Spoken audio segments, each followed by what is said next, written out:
Hi, I'm Joanne Murphy. Welcome to Try Talking Sport, the podium podcast for athletes, adventurers and endurance enthusiasts.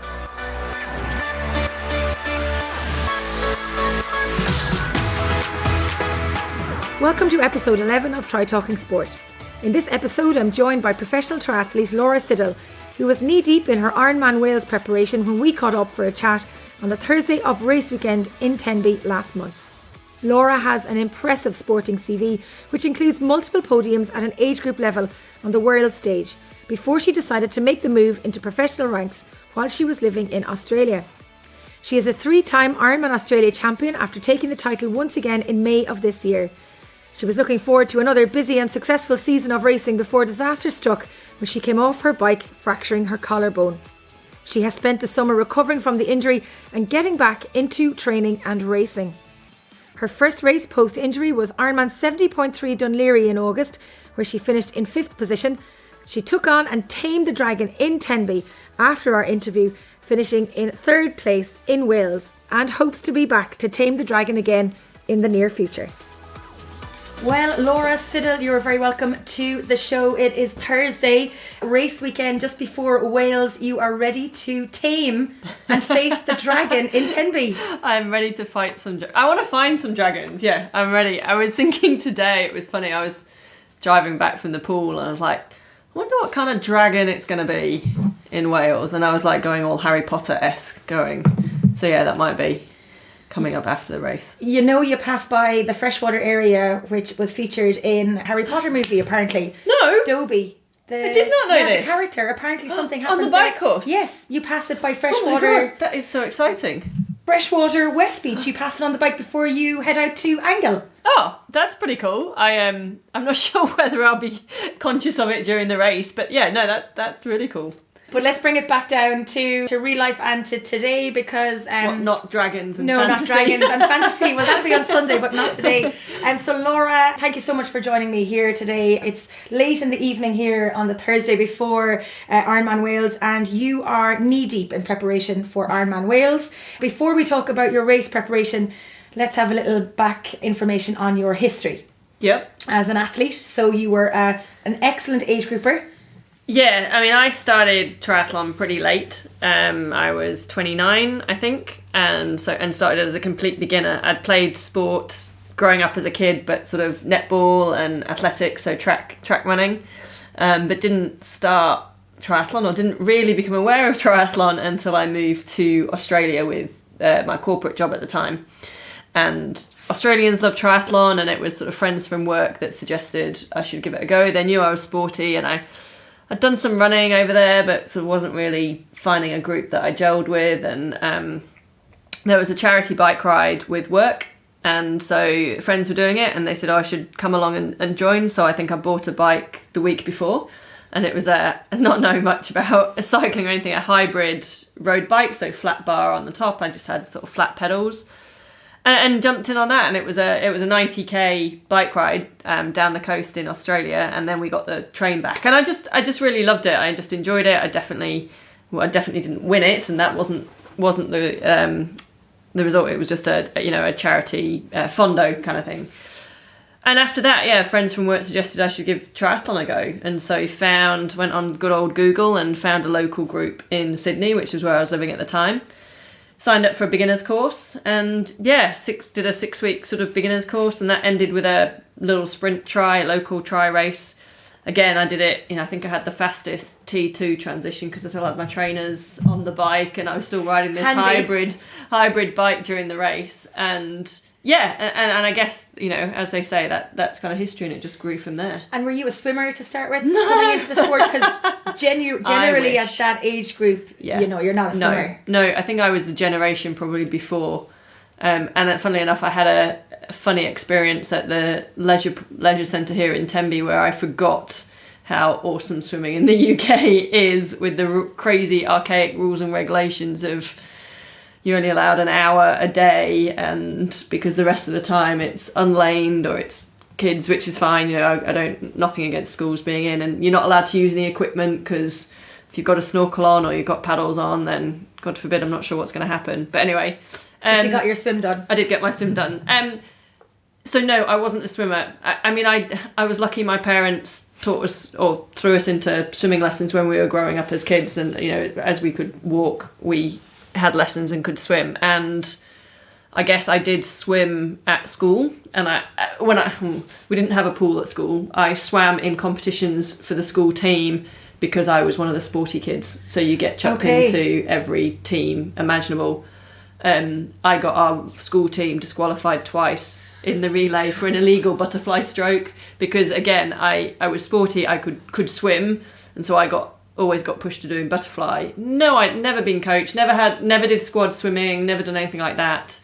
No idea still to this day what I was doing that got disqualified, but it was twice, so I should have probably learned after the first time. So yeah, no, definitely not a swimmer. And it's probably, I think that's just the generation back then. I mean, it's funny that the Brits don't have a great reputation for swimming. They see us all as breaststrokers, and yet, I feel like I was probably the generation before all the great triathletes coming through now from the UK who are all amazing swimmers. Well, I think there's been a big push, I know, in Ireland through the junior triathlon programs and getting the kids in the talent ID programs. I don't know if that's the same in the UK, where those kids that are great swimmers but don't want to continue swimming but might do triathlon, there's a nice little bit of crossover where you can kind of keep the kid in sport while they're in their school years, if you do triathlon, rather than the hardcore swimming. I think that's definitely what we're seeing now with the triathletes coming through. They've come through those talent ID programs where they've been identified as swimmers or runners, and then they can be taught the bike riding bit, especially for the the ITU, the Olympic distance. But obviously, coming into the sport so late and almost by then age default being in that longer of the endurance side, the swimming unfortunately was missing on that bit a little bit. So at what point did you decide then that you wanted to give this sport a go? Because that's your first race we've just spoken about. So then you were an extremely successful age group athlete. I think the only age group distance you didn't win was Ironman distance as an age grouper, because you turned professional. Yeah, so I mean that was over. I was an age grouper for 4 or 5 years, and I mean it certainly wasn't, in that first race that I did, I definitely wasn't winning. I can't even remember where I finished. I think I'd be probably lucky that I was top 10 in my age group, and that was at a little local race in Sydney. But I guess I'm a slow burner, so over the 4 or 5 years as being an age grouper, and because it was kind of exciting, it was a new sport, so you get that rapid progression, and that was kind of like what kind of motivated me and gave me more hunger, as you could see your improvement so quickly. And I mean, I was lucky to win 4 age group world titles. So I'll get this right: one sprint, 2 Olympic, and then a 70.3 distance. And funny, to qualify, it was 2013 when I won the Ironman 70.3 World Champs, when my age group at an overall female, and the qualifying race to get... Sorry, you won overall female at the 70.3 World Championships as an age group? As an age group. Obviously, like not with the pros, but I was the fastest age group female in Vegas, that was. And then the week later, it was London, ITU World, so came back to the Olympic distance and won that race, which was fantastic. But the qualifier that I'd done to get to Vegas was 70.3 Honu in Hawaii. Yeah. And it was actually had slots for Kona as well as the 70.3 Worlds. And I actually turned down the Kona slot then. Did you know what it was at the time? Yes, but no. Yes, but probably didn't realise quite how big it was. But at that point, I felt I just wasn't ready to do a full at Kona. And the focus had been, I'd only really just stepped up to racing halves again from sort of, the sprints and the Olympics. So that's why I sort of focused on, I turned that spot down. The girl who was second was over the moon and crying, obviously. No, I don't actually. I don't. It was the right decision with me then going into the Vegas World Champs and London, which is one I really wanted to do well in London at the Olympic distance. You guys got the full swim for the Olympic distance. No, we didn't. We had a shortened swim as well. Yeah, that's right. It was it was warmer, but it was warmer in the water than it was out of the water. That's true. I remember that day. Yeah. So yeah, no, I don't regret turning that Kona slot down at that point. I think it just would have been too much, and I don't think I'd have been ready and got, the full distance is such a different beast. And there's so much more to learn. And yeah, I had done one full Ironman as a very beginner in the very first year, and that was literally just, I thought I was only in Australia for 2 years, so I kind of thought this is the best chance to do it, let's tick that box. But had then gone back to sprints and Olympics and was much... And also I felt if I wanted to go to Kona, I wanted to qualify from a full and not from a half. And I think that was probably something that didn't quite... I was like, it doesn't feel right qualifying from a half. So that was that story. So you're 3-time Ironman Australia champion. Yes. This year was your third consecutive win at Ironman Australia. At what point did you decide to go back to the full distance Ironman racing after 2013? Yeah, so after I'd done the Vegas champs and London, I guess I then got to that point where loads of people have been saying you should turn professional and all this, but and again we'll go back to age and a generation thing. For me, growing up, as much as I loved sport, it was still only ever seen as a hobby. You were very much pushed, and when I say pushed, I'm not going to say by family because they've been incredibly supportive, but I guess schools, society, education very much pushed. The expectation you went to school, you did your A-levels, you went to university, you got your degree, you went into the corporate world and that was your path. And yeah, it was great that you did sport because it made you really rounded and it made your CV look really good for jobs and for university, but it was the hobby and it wasn't seen as something you'd do professionally. I think Australia probably opened my eyes up a little bit because sport at that point, and obviously we're talking 10 years ago now, they viewed sport very differently. I do think it's different in the UK now, and I think that's fantastic. I think the likes of London 2012 has done amazing things. So it was only, I think, being in Australia and people were saying you should turn professional, and I was probably at a crossroads with my corporate career, of going, it's kind of going to be a now or never. I'm not getting any younger. I wasn't particularly enjoying my corporate job at the time. So just to tell us, what were you doing? My university degree was engineering, mechanical engineering. I spent a gap year in the army, British Army, between school and university, and then went into working for Shell in the UK, in Chester. And it was through Shell that I got a transfer for 2 years out to Australia. Okay. At the end of those 2 years, they said, right, we'll have to send you back to the UK. And I was like, well, I'm quite enjoying Australia. Thanks very much. I'll stay here. So then worked for a couple of other companies doing, I guess, business process improvement and project management and that sort of thing. Very far removed from triathlon, but very close for the numbers and the crunching of the figures and the spreadsheets and the power and the watts and all that. Don't talk about that, yeah. So it was one of those, it was... it was a now or never decision. Sort of, I felt, because I was older, now I was 33, 34. If I hadn't have done it then, I'd probably still be sitting in that corporate world at a desk sort of thing now. I wouldn't have had the guts to do it any later. And it was one of those, I didn't want to look back 5-10 years time and think, what if? And I never gave that a chance. I think... as a kid growing up, I'd played a lot of netball and athletics, and I'd got to kind of national standard in those. But again, like I said, because it was a hobby, I'd never probably fully committed or given it that next step because I just didn't think it was an opportunity. And I think then with the triathlon, I was like, okay, you've not done that in the past. Let's make the most of this now and make that step.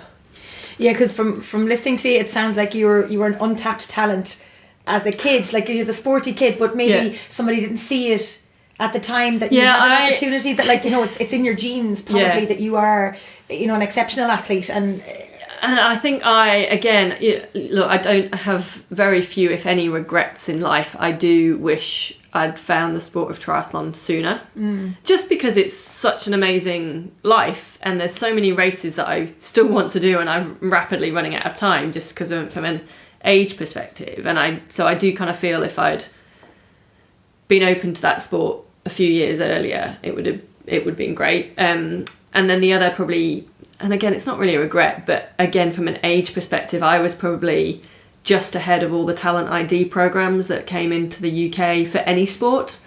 And often I feel that, maybe if I'd been able to go through, as a younger age, go through a talent ID program, and someone could have gone, actually, you've got amazing physiology in this or that, or we can see potential here or there, and this is the sport for you. And I would have been open to any sport, because that's just what I love. So that, if I probably a few years younger, and I might have been in that system, but I don't have regrets for how things have turned out. So when we come back to May 2019 was Australia. Yes. And then July, was it the end of May? The end of May. You hit the tarmac. I did, Your bike survived, but your shoulder didn't, or your collarbone didn't. No, that's right, yeah. So I now split my time 6 months in New Zealand, or in the Southern Hemisphere, and 6 months in Europe, in Spain, in the Northern Hemisphere, basically going from summer to summer. And I just wrapped up my Southern Hemisphere 6 months. I'd come off the back of my third win at IRONMAN Australia. An incredibly emotional win, and almost as good as that first win. Why? There. Well, it was Australia's special because it was my first pro win, but also it's where I started the sport. And so there was an incredible number of friends there who'd seen me as a beginner. My very first coach came up to watch, and just the triathlon club community over there is really strong. And I'd come second in so many races that then to finally get that win, and it's my first pro Ironman win. Coming back and defend is always special, and I'd got the number 1 bib the second year, and it's great actually. When I registered today for Wales, I see it's great that they've given Lucy the number 1 bib. I think that's really, really good of IRONMAN Wales, and that's still good, and you never take for granted a win. But this year, I think I'd been in good form, but I really hadn't delivered in races at the beginning of the year, and I'd had some real disappointing results where I just couldn't get the performance out on race day. So confidence was at a real low, and a few other bits and bobs that weren't going particularly well. And I'm saying this, it's all relative. It's all relative in our little triathlon world. And I really just wanted to be competitive on the day, and to put up a good fight and race against the other women that were racing. And in the end, then it came down to a pretty good battle on the marathon, where I was running side by side with Caroline Steffen, who is just an incredibly talented, amazing athlete, has done so much for the sport, and I have a lot of respect for her as who she is, how she races. And so to sort of be running toe to toe and stuff was pretty incredible. And then went on to win, and I just hadn't really thought I would have won this year. And so with the first few months of the year, it was just incredibly special and emotional. I'm pretty emotional when I finish anyway, and for races. So should I be expecting tears on Sunday? I think so. Come back, rewind there a little bit, because you talk about about being disappointed with your performances up to that point. Yet were you backing yourself going into that race when you saw Caroline Steffen and a few others at it? No, and that's why I wasn't backing, because I just I hadn't been able to transfer training into a race, and so was always coming away with feeling pretty disappointed about my race performances, and a few other things going on was just leaving me pretty low on confidence and deflated. Yeah, so that week it was kind of a bit of a mental battle to get myself into the right place on that start line, and I think I actually came into the race really calm. I whatever processes I used, and I accepted that I get to do this. It's my choice, and I'm getting this opportunity to race with all these people and getting to be back here. It's another great community of a race. I think it's again one of those communities that really supports an Ironman race. And it was just kind of, well, let's see what happens on race day, and just hope to put up a good fight and a performance, and that was my expectation. And so I think that's why it was kind of then suddenly to take the win, and to take the win how I did, sort of made it as good as that first one. And do you think will you go back to defend the title next year? Yeah, at the moment I can't even work out what I'm doing like next week. But yeah, I don't know. I haven't ruled it out, but I'm not sure anything will top it. It was such an amazing moment, and having done it for 3 years, Finish it on a high. To finish it on a high, I'm not sure if anything will come better than that. But then, you know, you get people saying, well, it could be even better, sort of thing. But yeah, I don't know. I'm undecided. I'd love to go back and support the event anyway, because it is fantastic, and the team there have been great.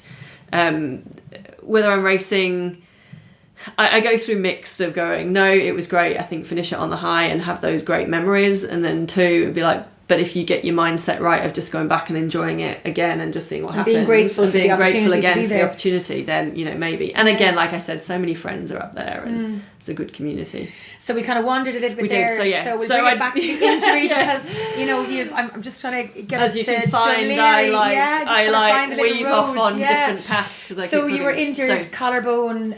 So I just relocated from the southern hemisphere into Spain and had a few days off, and parents had been out there, and it was all good. It was my first training ride back. I was 6 weeks out from Roth, which is another big favourite race of mine, and I was on my first ride, first day back of training out on the coast in Girona, and yeah, just came off the bike. Decided that the collarbone was going to that's where I was going to land, on the collarbone, and yes, I broke my collarbone. That was the end of May. So you were back on the bike though fairly quickly. I mean, you had surgery, but you were back training quite quickly afterwards. Yeah, I was lucky. There's obviously a great community in Girona, and I had surgery, or had it plated, about 3 days later through the various cycling connections and the surgeons who deal with cyclists all the time. So I was really lucky from that point of view. And I mean, actually, we took out the decision to race Roth because it was 6 weeks away. Could I have got back? Possibly, if I'd have done a rush job. But, you know, touch wood, I've never, and I don't want to again, I've never broken a bone before. I've never been injured in my life. I've been very lucky from that point of view. So I didn't know how I was going to recover, and I didn't know the process. So we didn't want to rush things. I mean, I actually took the first 10 days, 2 weeks pretty easy, because I had other commitments that I was doing with some commentating and then some trips back to the UK, which, if I'd have been fully fit, I could have managed within training, because you can run and I can take my bike. But because I suddenly had a broken collarbone, it was just like, it was too hard to try and be doing everything, recovery training, rehab training with those commitments. So we kind of took those first 2 weeks pretty steady, but then got back into things as quickly as I could, more for sanity more than anything else. Yeah. But again, it was a very slow easing back into it. Like, there was no real intensity. I mean, I actually wanted to start running outside and stuff pretty soon, and the surgeon was happy for me to do that. He just said, you know, go on pain. If it hurts, stop. Don't be the hero. Don't push through the pain. Would you not have been afraid of falling though? So I was, yeah. But I mean, it was actually my coach and my physio who pulled me back from running outside a bit more and put me back on the treadmill and on elliptical trainers. That was more from the impact. I mean, I didn't get any pain once it had been plated. There was very little pain that I was feeling. So from that point of view, that was my gauge, that was my judgment. And I do have a high pain threshold, but I'm not just saying that. I'm also very risk averse and paranoid. So any slightest bit of doubt of niggle, is this bone going to knit, sort of thing, I was being careful of. I forgot what I was going to say now. You were back training, back running, and you were on the elliptical trainer. What you were saying about being outside. Afraid of falling. Oh yeah, falling. That's it. Sorry, you have to cut that bit out. But yeah, there was a definite. I was running outside, and I was very much more conscious. Even walking down the street, I was suddenly a lot more conscious of, well, if I slip, am I just going to snap? It was a real weird, where it wouldn't even have crossed my mind before. A vulnerability, I suppose. A vulnerability that actually you do break, because like I said, I'd never broken a bone before. I've never had any issues with bones. I'm touching wood now. Stretch You've fractures. a little spot on that table. I know that's worn I'm going to warn it away. Wood. Touching wood. Stretch fractures, all of that. So, but now there was suddenly this. Well, actually, you do fall and break, and so yeah, like I said, walking around town, I was like, oh, if I slip, am I going to break? Am I going to snap? And then so running, there was a bit of that. Like, what if I trip over my feet? Am I going to break? So it's taken a bit of work with the physio. As the bone was getting better and healing, like, we went out to the beach and we were doing handstands and stuff and cartwheels, and she was pushing me over onto the sand, showing that I can fall. It was as much psychological as physiotherapy. Obviously this wasn't immediately. This was a few weeks down the line once the bone had properly healed. But yeah, doing all that sort of thing as well. And what about getting back on the bike then? Was your confidence completely knocked, or had it kind of come back a little bit that you were confident about getting out on the bike again? Yeah, so, you know, I hopped on obviously the indoor trainer to start with, which caused much hilarity in the triathlon world because everyone knows me for hating the indoor trainer. And, you know, I go from summer to summer so I can ride outside, and I like riding my bike outside, and that's one of the reasons I do the sport. And I see the benefit of the indoor trainer for sure, and it's got its huge value and purposes for different reasons, but everyone thought it quite amusing that now there was Sid on the indoor trainer. And again, so I was doing sessions on that, and again, the surgeon gave me the all clear to ride outside. I can't remember how, relatively early on. Okay. And he just said, you know, but if you're confident to ride outside, do that. And I probably waited another week until I actually went to Roth. So he probably gave me all clear at about 4.5 weeks post-surgery.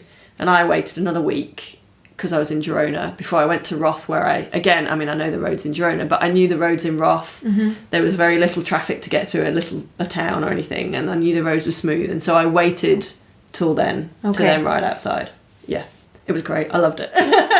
But again, yeah, there was that sort of just don't fall apprehension. Don't fall, because it's you know, the bone takes 6 to 8 weeks to heal, so effectively it's still so we move then, that's July, so then we go to August, which was Dunleary this year, your first race back. Yes.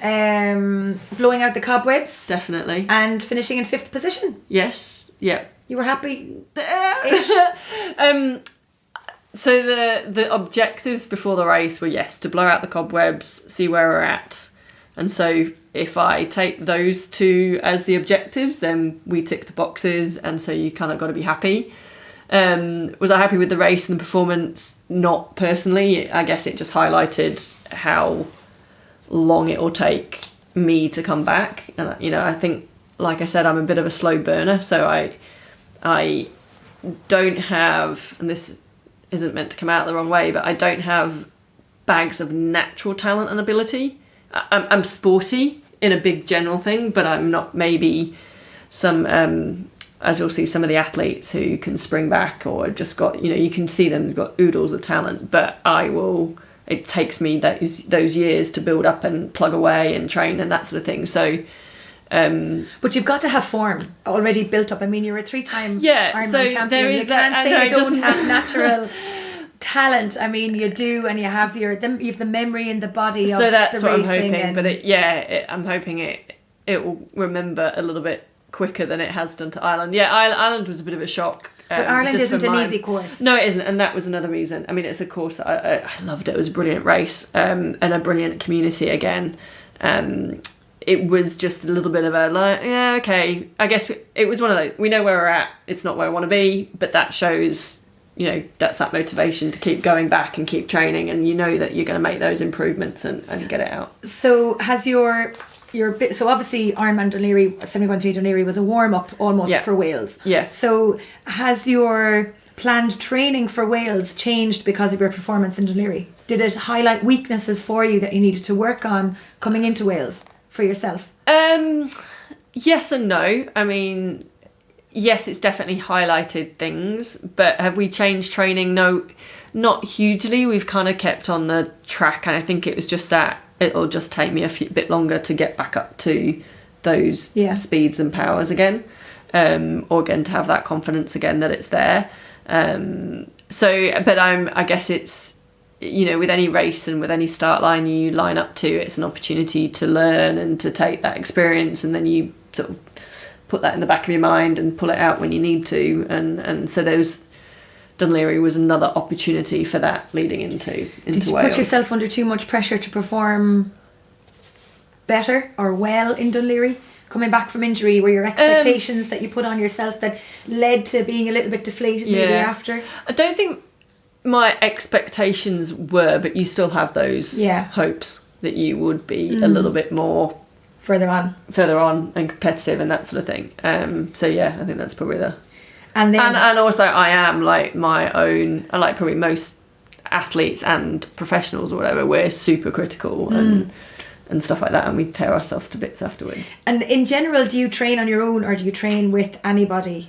Yes, so I know your coach is Matt Dixon. Yeah. But in terms of like your sessions, I'm mostly solo. Not particularly by choice of training solo, more by choice of circumstances. Sort of being so nomadic and traveling around, and then it's always hard to find people when you've all got different coaches and trying to line up those sessions, and can you do those key sessions and that sort of thing. So I tend to do most of the training on my own, which isn't necessarily ideal, I think, especially where I am now. I think you can do that at certain points, and I think it's good to do some sessions on your own, but I think also you do get a huge benefit from being not necessarily in a group, but being with a couple other people who are potentially better than you. Yeah, for sure. Yeah.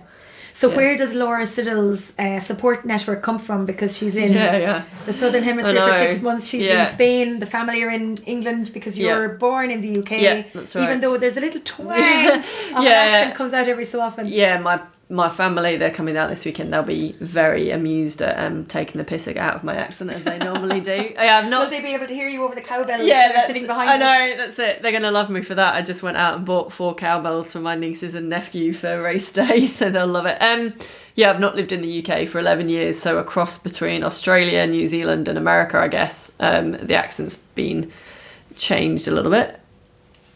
But where's my support network? So...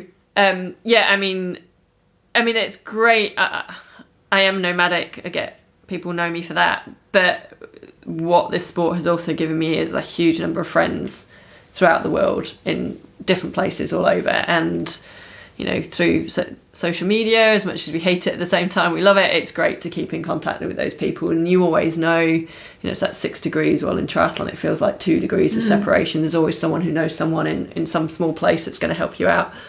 So obviously I've got my closer network of friends, or my, I don't know what you want to call it, inner circle or whatever it is, tribe, whatever. A couple of those are in Sydney, obviously, which is where I lived for 7 years.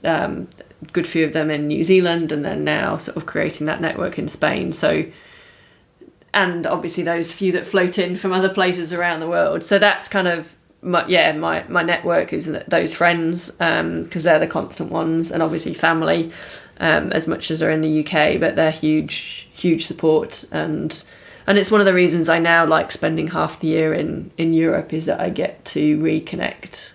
Do you come home very often? Do you come home to the UK very often?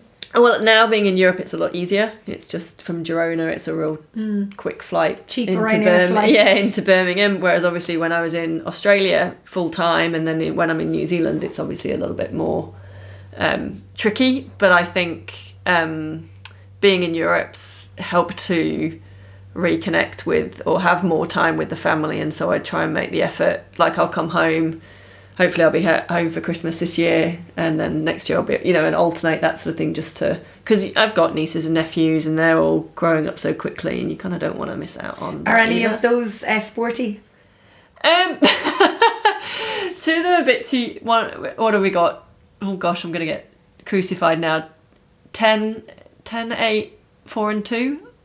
So the 4 and 2 year old are probably a little bit young to know what they might be, if they're going to be sporty.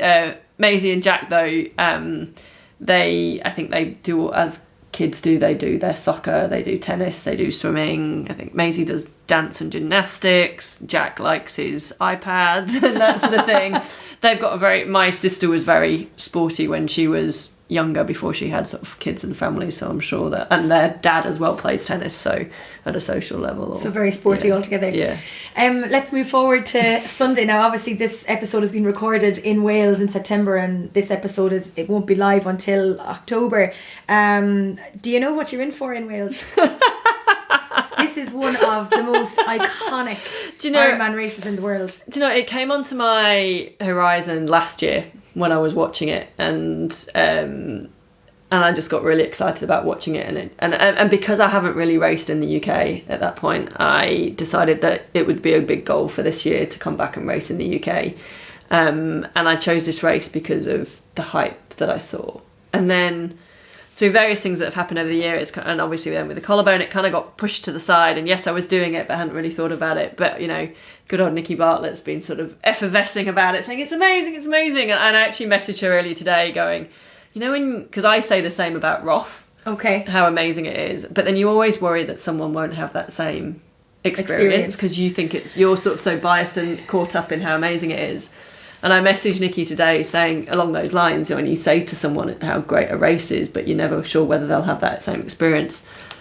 And I got here Monday night and I have been blown away, and it has been everything and more than people have said about this race. And I think I'll get goosebumps now I'm saying that. Like, just the locals and the community is incredible here. Super lucky to bump, you know, just randomly bumping into, you know, I was riding on the bike course out in probably what felt like the end of the earth angle, and I, you know, stopped at a junction briefly or was just checking something, and this woman, you know, totally just, are you racing the Ironman? I was like, yeah. She's like, oh, good luck, we're cheering for you. And it's things like that, like you can see the community is really proud of the race, and you know, it's a tiny place but they're so proud to have it here. And so and I was trying to tell them all, you know, the reputation this race has around the world is that it has some of the best crowds and the support in the world. But I hadn't obviously experienced that. But then when you come here and you see that, and you're only on Thursday. And I'm only on Thursday, and it's not even, you know, you can just start to feel it hyping. But you kind of want to tell the locals that, do they realise that's the reputation they have outside the world, and they make this race so special? And then just seeing, I mean, the swim and the bike course and that run, and yeah, it's just been living up to the. It's not an easy course, but it is certainly one that's way up there as one of the best in the world. Yeah, I mean, I'll wait to fully say that on Sunday. Everything I've experienced so far is certainly putting it right up there on my list of the best races in the world. It's even walking down the street in Tenby. Like, everybody says hello to each other. The locals kind of, sometimes they'll say hello, sometimes they won't, but like the athletes, and you can meet anybody. Like, you could meet... You wouldn't know who you'd meet walking down the road. But on Sunday morning, there's not many races where you play another country's national anthem. I always get goosebumps when I play the Irish national anthem at a race. But the natural amphitheatre that is North Beach, and you're looking out over Gosca Rock, and the sun is beginning to rise over the back, and hopefully there won't be any clouds. There'll be 20,000 people. Like, I'm getting goosebumps telling you what it is like. It is absolutely incredible. From the first note of the national anthem. Everyone in Wales can sing, can't they? They're all part of male voice choir, I'm going to say, but they're obviously women as well. It is unreal, but it never falters. It's the whole way through the day. Like, from the minute the bikes are coming back into T2, there's not an inch. And then the finish line is filled, and it's just, as an announcer, it's incredible. So I can't imagine what it's like actually racing it. And it's funny because like the bike course is one it's two loops. It's a little, the first, it's not a little loop, first loop and then 2 laps. The bigger one, big one. But still, I mean, that's big kilometres we're talking for each of those loops. And if you thought Roth was good, so this is what I've heard. Is it? It's St Bride's Hill there at Saundersfoot. At Saundersfoot, I've heard. God. So that's, and you can just see like the little towns you go through. I can go, okay, I've got some kind of imagination of what's going to happen and from what people have said, but I think I will be blown away. And then, the fact that the run, apart from that frickin' New Hedges Hill, 2 kilometres up out of town, which why have they, for 4 laps, thanks very much, off the back of that bike course. But the rest of it is, I think you literally weave in and out of every street you possibly could in town, and they're so narrow. And the shops and I stopped at a little corner shop out by the pool or whatever, just buying something today, and the guy that was serving, and that was serving the lady in front of me, and she was like, oh, you ready for the weekend? He was like, yep, I've got the day off on Sunday so I can get out there and watch the race, watch the athletes, cheer them all on. I'll be sitting having my beer and my pint, and I'll be on the roads in the town. And I was just like, It's just amazing. They So all want to come every out. athlete, I think, is made to feel like a superhero Yeah. by the people of Tenby. Yeah. I think that's how much they embrace it. Yeah. It's incredible. But bring me back to your race now, because I'm sitting in Laura's room here, and she's in a lovely apartment, and you would swear I've just walked into her own apartment at home. So she has some fantastic pictures. She has some notes on the wall. She has a flag. Home away from home, Laura? Yeah, a little bit. I kind of bring, there's certain things, I wouldn't call it superstition as such. Ritual, though. Ritual, I think, probably is a thing. A ritual and traditions, like the photos are of family and friends and some of my races, and then post-it notes are kind of, again, more ritual of putting them up, and how much I read them, I'm not sure, but there is. But that. do you think of them when you're racing? Do you think of what you've up on the wall here? A little bit, yeah, a little bit. Some of the words and it's more the process I go through when I'm writing them, or the things and the images and things like that. It's just, call it what you like. I also, on race day, you'll be able to see I write on my water bottles. The white ones, they'll get.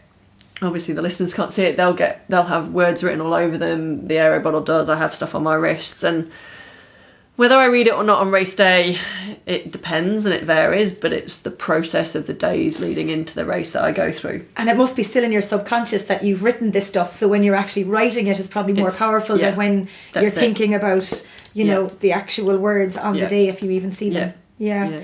Talk to me about your nutrition, because I'm just going to describe Laura's apartment. So you walk into the room, it's part of a big apartment block here, an old hotel, I think, converted into apartments, and you've got like a bed and a couch and a little kitchenette, and you've got drawers and a little table over here, and we're sitting in the middle of the room beside a lovely little coffee table, and in front of me Laura has 6 small water bottles that you would put on a race belt, and she has them filled with gels.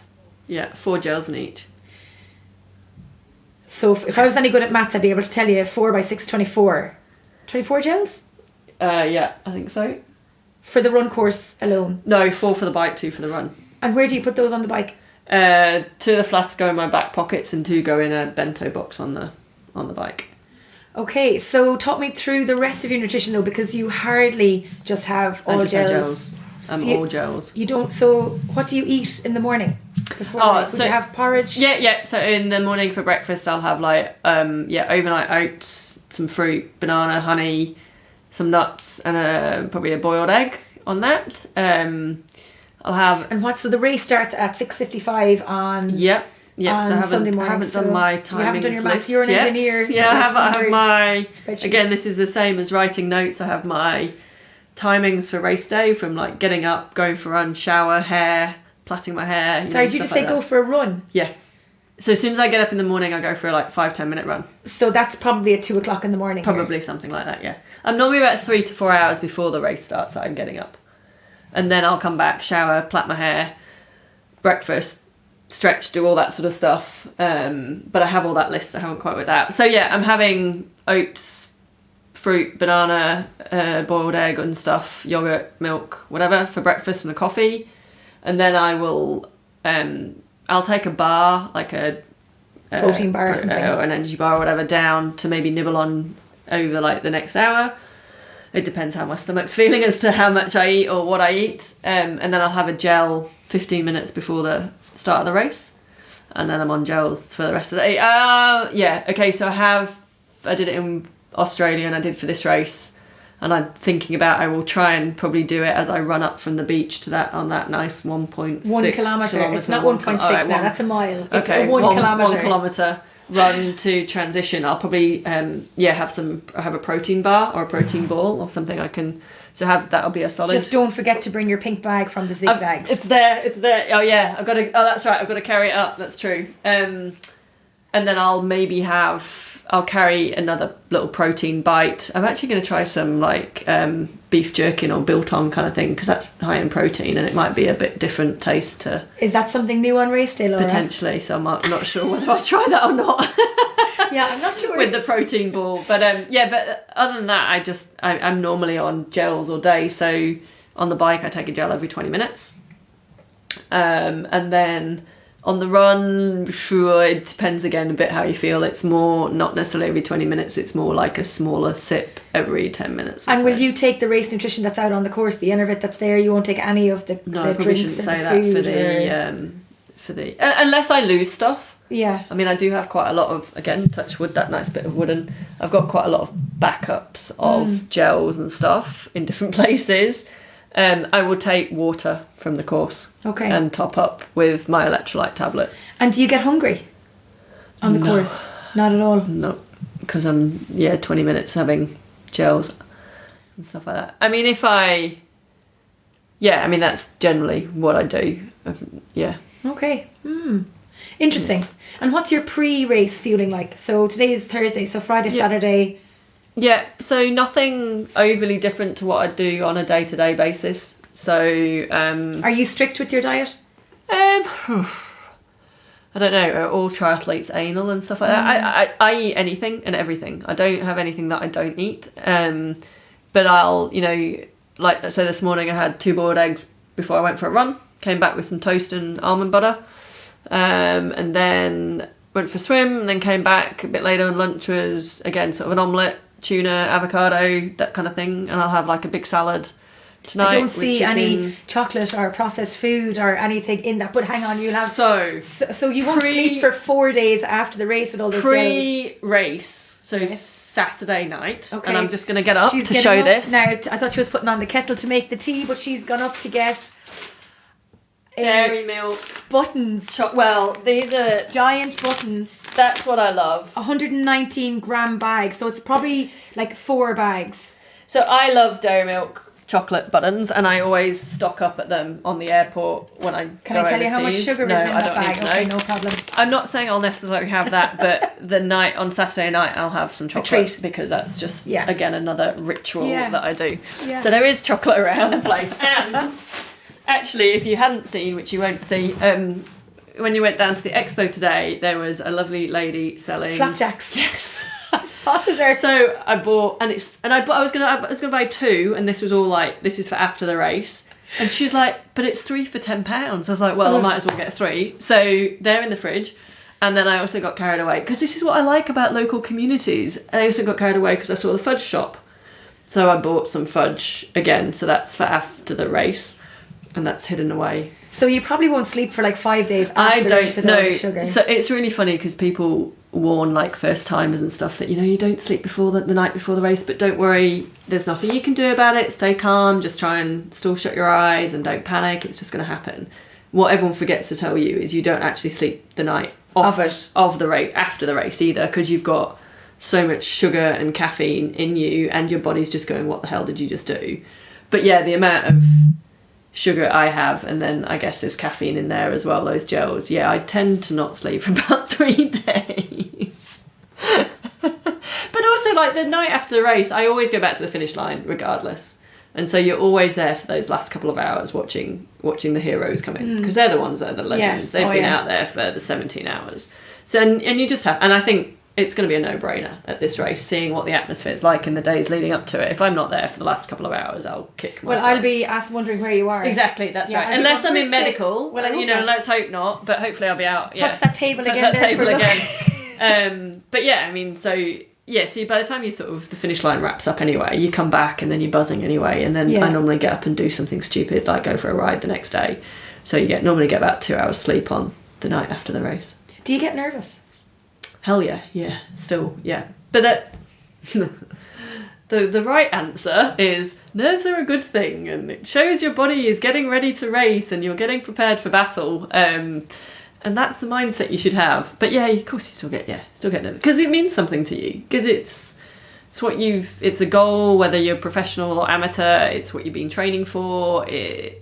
You want to do well, you just want to, all my family are going to be here, you want to make them proud, kind of thing. And I know they probably don't really care where you come, but still you have that. And yeah, it means something to you, and that's, I think, why you get... And it means something to them as well. Yeah, it matters. And that's why I think, you get nervous, because it does matter. Do you feel under pressure for Sunday? Do I feel under pressure? Or do you feel grateful? or a bit of both? At the moment, I'm feeling very grateful for being here and remembering why I picked this race at the start of the year or last year, which had got kind of lost in the last few months again of other things happening. So I think arriving here was a huge and being lucky that it is such an amazing community, kind of went, no, this is going to be, you know, I'm really grateful for being here. Do I feel under pressure? Yeah, I think, and this is coming out after the race, so it's easy to say that. I mean, yes, my whole family's here, and I'm really excited that my little nieces and nephews are going to be here, and hopefully they don't get too bored and hanging around waiting, and that I'll be able to give them. Put them on the Ironman tracker. You'll be on Facebook Watch for a while. That's it. Anyway, I'll be able to give them high fives on the run, and that sort of thing's cool. Yeah, do I feel pressure? Yeah, my form's not been great, and so that's nerve-wracking. Like, again, can you deliver a good race is kind of what I want to do. Where's your head at in terms of your mindset? Are you backing yourself for this race? In terms of a good performance, whether that's at the top step of the podium or crossing the finish line in a time that you'll be happy with. Because we don't know what will happen on the day with the weather or anything. And this is great because times are irrelevant. Yeah, that's it. Yeah, it's funny. Everyone asks like, "What time are you going for?" And but it's irrelevant. It's irrelevant, really, for us. In all honesty, no, I'm not. I'm not backing myself at all. Am I working hard? And that's not. I'm not writing myself off either. It's just I'm going through a different process mentally to get myself into this race, and probably going along those lines of. This is the grateful, you know, you're grateful for being here. It's an amazing race. You've heard so much about it. Don't miss that opportunity to experience it and soak it all in with things that have happened. And so I think, and it's just kind of going, like you said, things don't disappear. I've had years of training and that's the thing. And you kind of, hopefully things all click into pace. Am I in the form I would like to be coming into this race with having it as that big goal? No, not at all. But it is what it is. And I'm still here and I'm still going to line up. So I'm not trying to use that as an excuse. It's just I'm not. Would I like to be in the form I was in April? Yes. I'm not. And my coach says you've got to let go of April. Yeah. I was just about to say, you've got to back yourself. You've got to let go of April. Yeah. This is September and this is different. Race. Exactly. And it's a different time. race. So they're all the things I'm kind of working on. Am I getting excited to race now? Yes, definitely. Who knows what will happen? But that's the same. You can have your best lead up of training into a race and things still don't go your way. You can have not your best or an average lead up and you have an amazing day. And, you know, this course is so tough. You've obviously got Lucy racing. She's kind of queen of Tenby and she knows it like the back of her hand. So she's always going to be, whatever form anyone is in, she's going to be tough to beat on this course. But I think there's a good handful of 5 or 6 women, all of us, that we could all be winning it and we could all be 5th or 6th kind of thing. And I think that shows testament to maybe Lucy and Nikki and the women that have raced here before and how they've highlighted this race. I think it shows testament to the community and the team here in Wales for how they've shown how good this race and the age group athletes racing, that I think this year is probably one of the strongest women's field that they've seen at this race. I think it's very, very strong. I was looking back a few years at the results and there was 3 women that raced and finished. There was 3 women that raced, and now you've got, the winner could be 6 or any one of the 6 or 7 that are racing. Yeah, we've a really strong field. I think we've 29 male pros and 11 females. Yeah, so it's pretty exciting from that point of view. If you got a slot to Kona for 2020, would you take it? That doesn't mean you'd have to win here, or something like that. If you didn't win, and the person didn't want to go and it rolled down to you, would you take the slot if you got it? So another reason I chose this race was I really didn't expect to qualify for Kona this year, and so thought this was a good timing. If on Sunday I got the slot, I think the way the qualification system is nowadays, you have to take it, because it's not that you can accumulate points over the year. You have to win to get it or roll down. Yeah, it's one slot or gone kind of thing. So if you turn it down, and then expecting that you might get a chance later on in the year when you've maybe decided further, I think if there's a half an inkling that you want to be in Kona, I think you have to take it. So I would take it. Yeah. For somebody who is maybe racing their very first race in Wales, or is maybe looking to 2020, because the season kind of ends here in Europe over the coming weeks. I think Barcelona in October is one of the latest races in Europe, and then all the attention goes back down to the Southern Hemisphere. What would you say to somebody who's racing or looking to chase a big goal in 2020? First Ironman race. Well, I think for those people racing here for the first time at the weekend, although obviously that's after relevant the race, for the next time, I think for whoever's thinking about doing a full distance and an Ironman for the first time, I think I'm going to go to the end of the race. Make the most of that finish line, because you'll always only get one chance to go down that finish chute for the first time.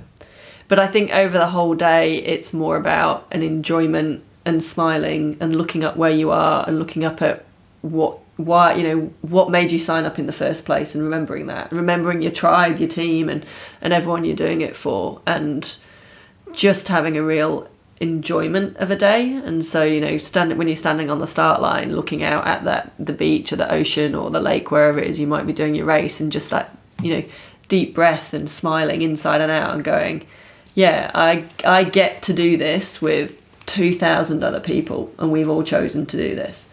And even on the bike course, and I'm going to choose races that are in amazing locations. I don't want flat, fast, freeway riding. I want something that's iconic. I want something that's special, and that means something. And so I always would pick those races and just go, just look up when you're racing and appreciate where you are and what you're doing. And then once you get onto the run, it's using the crowd and drawing off their energy, and I would say smile, because the pain disappears. It